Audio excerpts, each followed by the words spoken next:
que deux points étaient des points fondamentaux dont nous devrions discuter. Le premier point, comme l'a dit Madame l'ambassadeur déléguée de l'Union, chef de la délégation de l'Union européenne, le premier point a été un point sur la migration. Aujourd'hui, où est-ce que nous en sommes? Sénégal, Union européenne, sur cette question, qui est certes une question difficile, mais difficile pour nous tous, aussi bien pour l'Europe que pour le Sénégal, et sur laquelle nous avons eu des discussions franches, approfondies. L'essentiel pour nous est de nous mettre d'accord, un, sur le diagnostic, et deux, sur la solution. Le diagnostic, c'est que la migration irrégulière, elle doit être combattue pour tout le monde. Elle doit être combattue pour tout le monde et par tout le monde, parce que nous sommes d'accord que ça ne peut pas être la solution. La solution, c'est la migration régulière, et nous devons d'autant combattre la migration irrégulière que la migration régulière est ouverte. D'où le problème de visa dont a parlé Madame le ministre du Commerce et que nous avons soumis à la partie européenne qui va examiner avec beaucoup de diligence cette question. Mais nous avons d'autres questions. Les autres questions, c'est comment faire pour que les migrants ne partent pas dans des voies aussi dangereuses et comment ensemble nous devrions trouver des solutions. Les mécanismes existent, vous avez parlé de Frontex, il y a d'autres mécanismes. En tout cas, nous prenons l'engagement ensemble d'examiner ces mécanismes, de les performer et de faire de telle sorte que les gens ne meurent pas en mer ou dans le Sahara. L'autre mécanisme, et vous avez posé la question exactement, c'est de voir comment assurer à ces populations qui sont tentées par le départ un financement conséquent pour leur permettre de s'insérer dans le circuit socio-économique ici au Sénégal.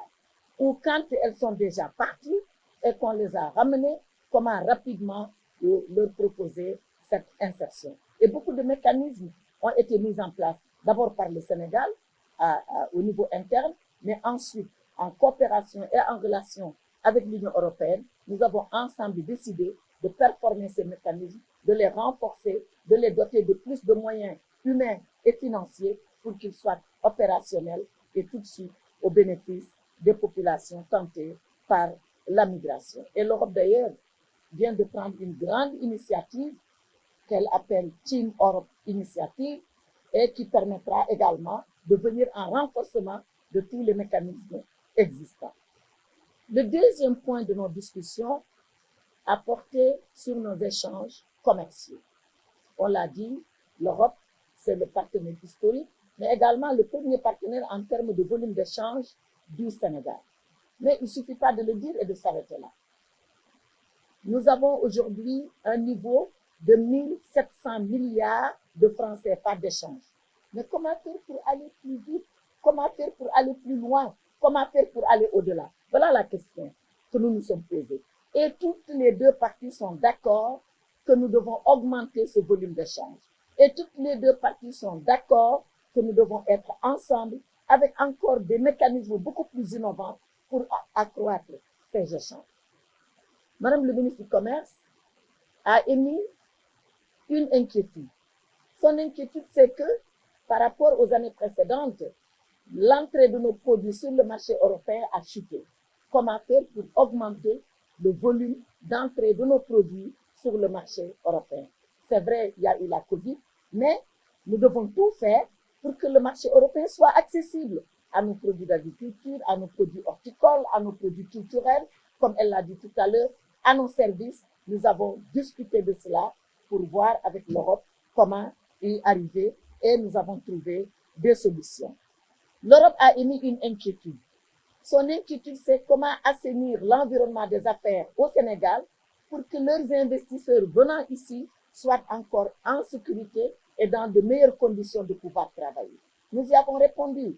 Déjà, beaucoup de réformes ont été entreprises par M. le Président de la République qui portent un soin particulier. Nous allons encore les améliorer, nous allons les approfondir. Vous connaissez le Green Business et beaucoup d'autres réformes au niveau interne pour permettre de capter ces investisseurs européens, pour permettre qu'une fois au Sénégal, qu'ils soient aussi rassurés que quand ils sont en Europe ou que quand le Sénégalais lui-même investit dans son propre pays. Ça a été la préoccupation de l'Europe et nous la prendrons en compte et nous l'avons déjà prise en compte. Maintenant, nous avons deux opportunités qui nous sont communes. La première opportunité venant de l'Afrique, c'est la ZLECA, qui est un marché unique africain, qui est une formidable opportunité, non seulement pour nous Africains de commercer entre nous, mais d'avoir, étant fort entre nous, un partenaire qui est l'Europe ou un autre partenaire, mais ici c'est l'Europe, qui viendra lui aussi, parce que c'est un seul marché, parce que c'est facile, parce que les frontières sont ouvertes, parce que les biens et les services peuvent circuler librement, que ça soit une vraie opportunité pour l'Europe de venir investir en Afrique. L'autre opportunité que l'Europe met à la disposition de l'Afrique, c'est le Global Gateway, comme l'a dit Madame l'ambassadeur, qui est un financement que l'Europe met à la disposition de ses partenaires de l'ordre de 150 milliards d'euros. Et nous, pays africains, mais particulièrement le Sénégal, puisque nous sommes en bilatéral Sénégal-Europe, nous devons pouvoir faire de telle sorte que nous puissions aller puiser dans ces 150 milliards pour mieux encore développer nos échanges avec l'Europe. Voilà donc les deux questions fondamentales, la question migratoire, la question des échanges commerciaux dont nous avons discuté ce matin.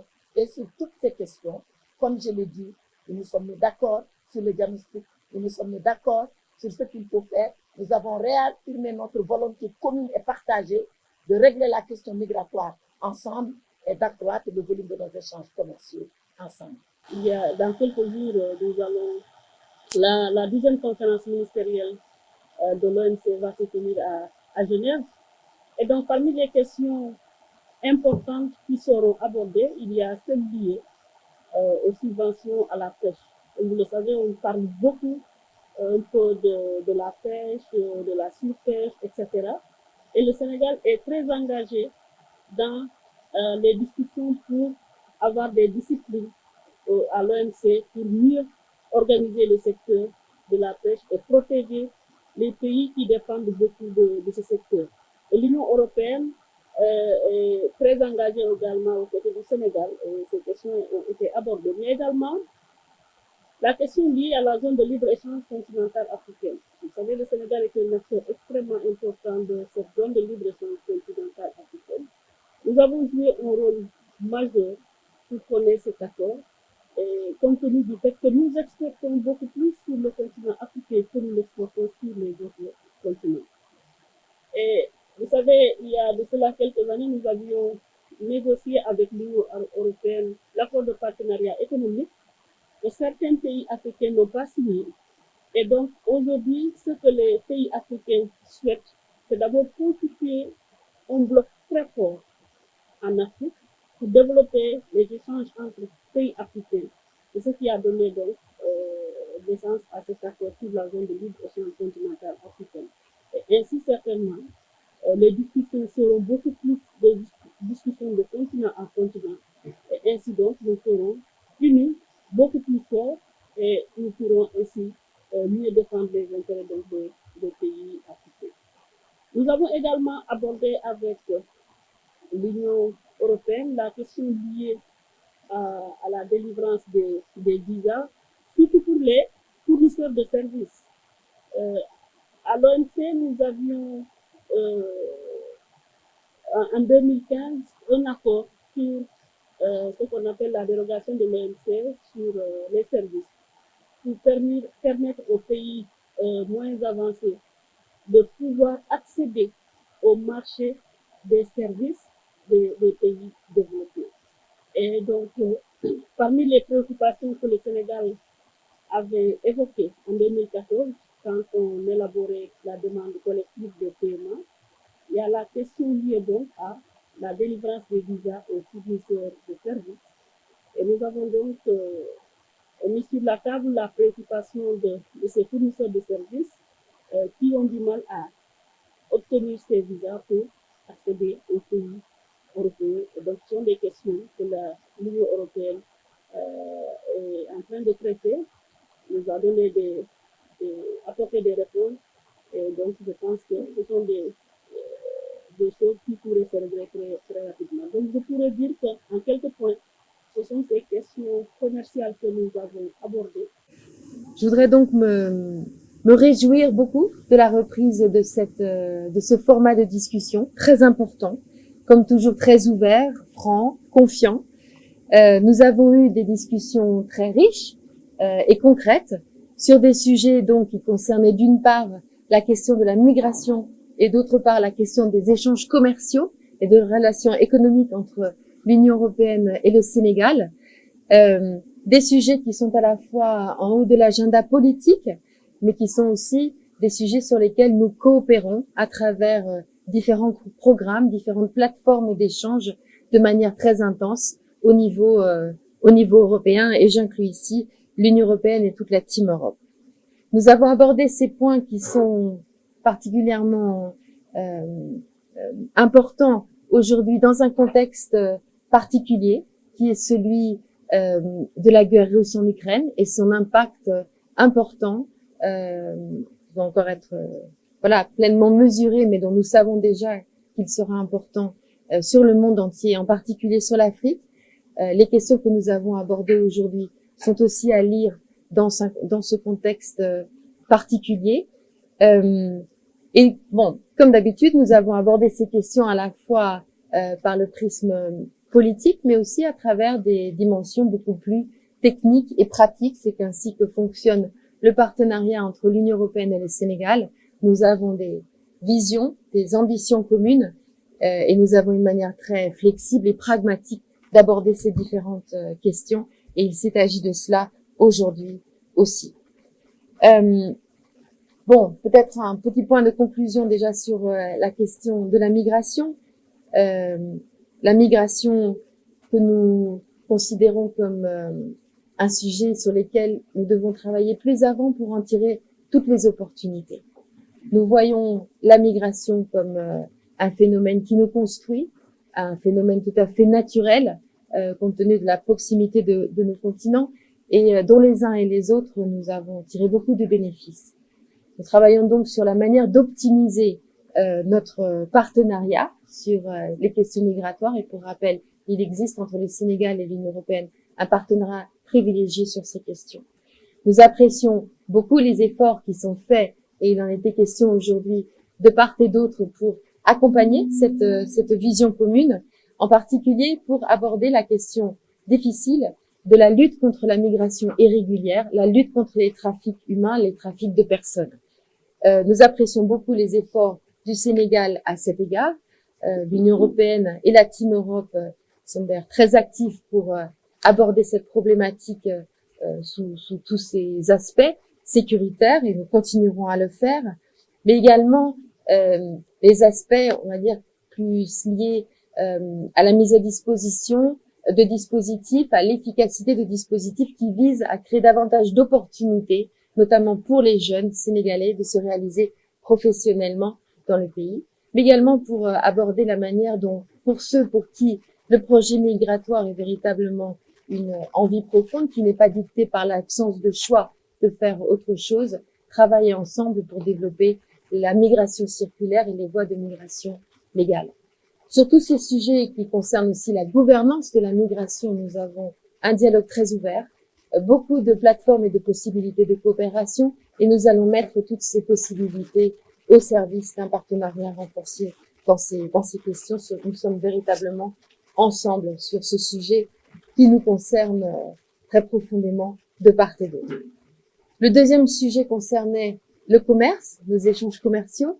Là aussi, une actualité politique forte dans un contexte, encore une fois, de sortie d'une crise, la crise sanitaire, mais d'une nouvelle crise d'un autre ordre, mais qui, l'une et l'autre, ont mis en évidence les vulnérabilités qui sont liées à des dépendances externes pour des produits qui sont indispensables pour un pays. Voilà un petit peu l'éclairage sur lequel nous avons abordé ces questions. Il est très important pour l'Union européenne et toute la Team Europe de continuer à être ce partenaire privilégié du développement économique, de l'émergence économique du Sénégal. Nous avons des coopérations à la fois au niveau technique et politique très établies et très larges dans ce domaine. Nous appuyons la formalisation de l'économie, nous appuyons la transformation structurelle dans le domaine agroalimentaire, par exemple, dans le domaine de la pêche. Nous appuyons la diversification économique et énergétique. Nous appuyons tous les champs de travail qui sont pertinents pour la diversification économique et l'amélioration de l'environnement des affaires, car il est évident que les investissements renforcés dans le pays sont absolument indispensables pour atteindre ces objectifs.